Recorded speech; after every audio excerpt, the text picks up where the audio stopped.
Ticket কিনে নিল 5টি দল বিপিএল 2025-এ অংশগ্রহণ করার জন্য। মাত্র 5টি দল নিয়ে অনুষ্ঠিত হবে বিপিএল 2025। এই কোন 5টি দল বিপিএল 2025-এ খেলছেন আমরা জেনে নিই সেই 5টি দলের কথা। ঢাকা, চট্টগ্রাম, সিলেট, রংপুর এবং রাজশাহী খেলছেন বিপিএল 2025।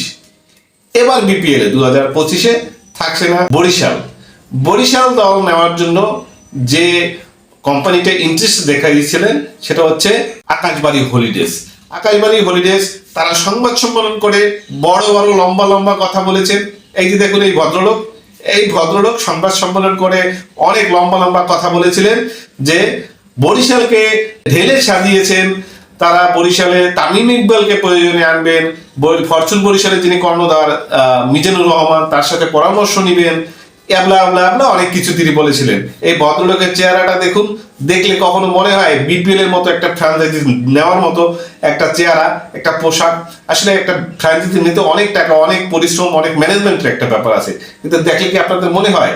যাই হোক, বরিশাল ফ্যানদের জন্য একটু দুঃসংবাদ, এইবার বিপিএল এ থাকছে না বরিশাল। কোনো কোম্পানি আর বরিশাল নেওয়ার জন্য আগ্রহ প্রকাশ করেনি, শুধুমাত্র ওই আকাশবাড়ি হলিডেজই ছিল।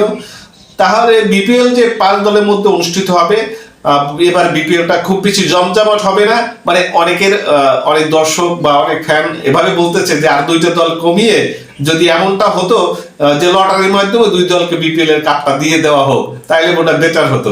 মানে সেরকমই 5টা দল নিয়ে একটা টুর্নামেন্ট অনুষ্ঠিত হবে, সেটা আসলে কতটা জমজমাট হবে দেখার বিষয় আছে। যাই হোক, 17 নভেম্বর প্লেয়ারদের নিয়ে ড্রাফট অনুষ্ঠিত হতে যাচ্ছে। কোন দলে কে থাকছে আমরা জানতে পারবো সেটা 17 নভেম্বরে। তো সেই পর্যন্ত অপেক্ষা করুন এবং বিপিএল এর উন্মাদনায় যতটুকু হয় আমাদের সাথে থাকুন। ফেসবুক পেজে ফলো করে, ইউটিউব চ্যানেলে সাবস্ক্রাইব করে। ধন্যবাদ।